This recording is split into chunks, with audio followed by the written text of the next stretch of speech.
Pozdravljeni! Danes bomo govorili o iskanju in organizaciji idej. Najprej si bomo pogledali, kako se iskanje in preučevanje virov med seboj pravzaprav prepleta.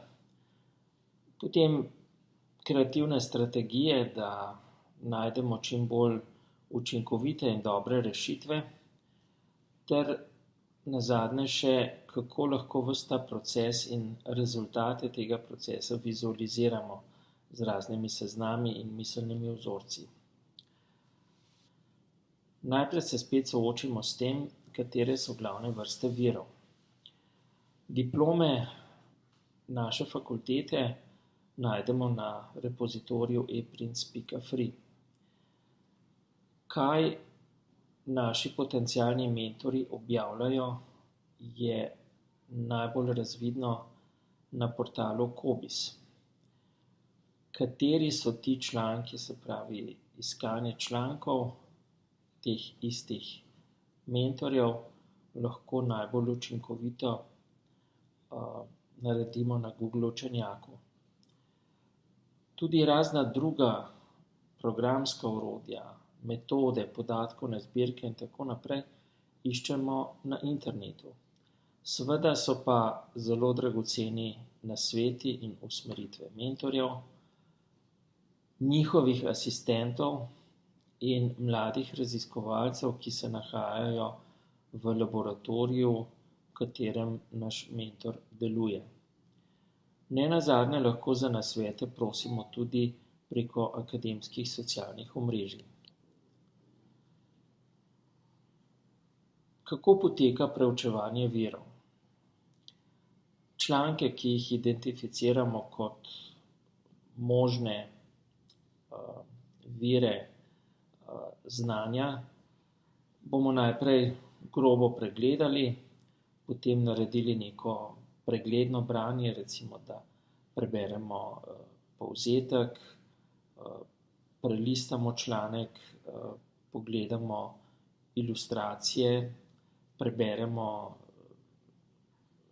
podnapise k ilustracijam in šele nazadnje, ko ugotovimo, da bi nam nek članek res koristil pri izdelavi diplome, ga bomo šli podrobno prebrati in preučiti.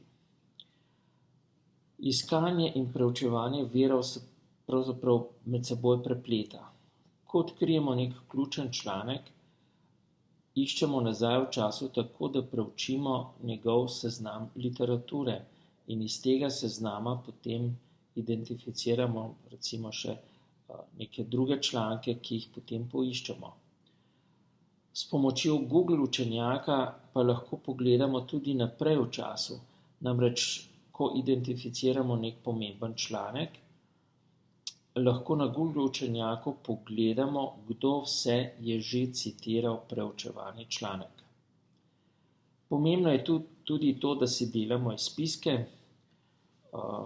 Lahko dejansko, če si članke natisnemo na papir, pišemo na te kopije, podčrtujemo, lahko pa dejansko te naše izpiske shranjujemo v nek poseben dokument.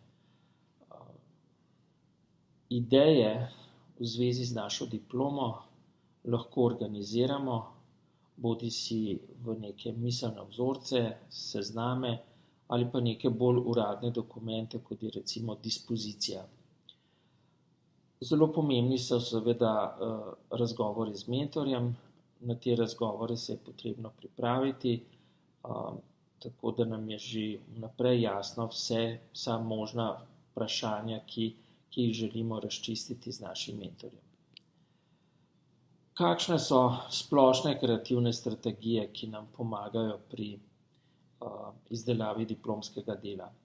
Prav gotovo je prvi nasvet, da se moramo tega lotiti resno, z nekim trdim delom. Pomembno pa je seveda tudi stimulativno okolje. Zelo koristno je, če se lahko kot diplomant že vključite v raziskovalni laboratorij, kjer deluje vaš mentor.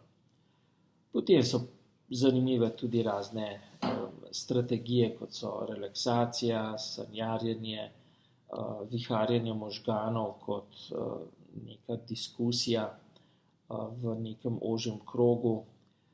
Ideje skušamo oblikovati v neke sezname in sezname seznamov. Potek dogajanja, kako naj bi potekalo delo na naši diplomi, si lahko tudi vizualiziramo v obliki neke snemalne knjige ali storyboarda. Narišemo lahko miselne vzorce in tako naprej. Glavna tehnika pri tem kreativnem delu je vizualizacija. Poznamo star kitajski pregovor, ki pravi, da je ena slika vredna več kot 1000 besed, in dejansko vizualne informacije dojemamo na nek način integralno in sporedno, medtem ko do besednih informacij dostopamo linearno. In že strukturiranje besedila v obliki nekega seznama je že neka vizualizacija oziroma vizualna organizacija informacij.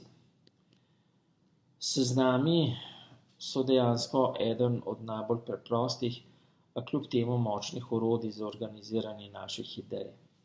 Sezname pišemo, na primer, kaj moramo kupiti v trgovini, da tega ne pozabimo, kaj moramo s sabo vzeti na dopust, kakšne zadolžitve nas čakajo preko dneva ali preko tedna in tako naprej.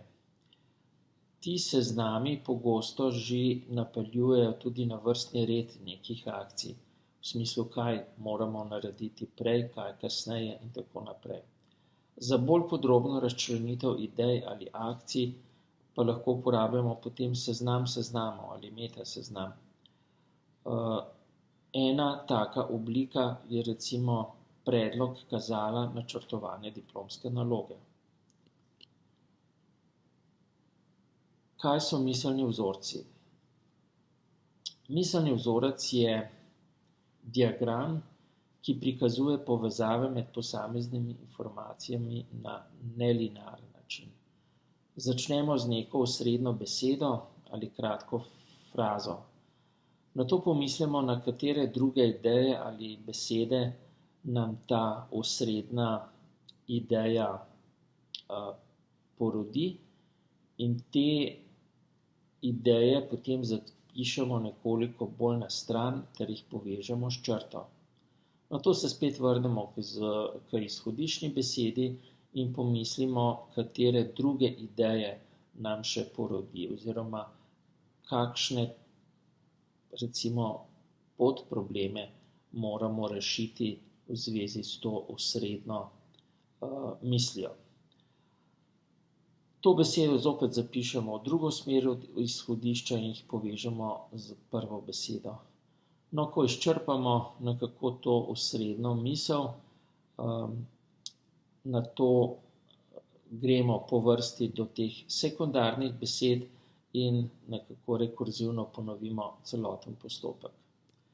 Tole je primer miselnega vzorca za problematiko ali pa za področje računalniškega vida, ki nam prikazuje, kako se temeljne metode računalniškega vida lahko delijo oziroma členijo naprej in katere podprobleme nam rešujejo.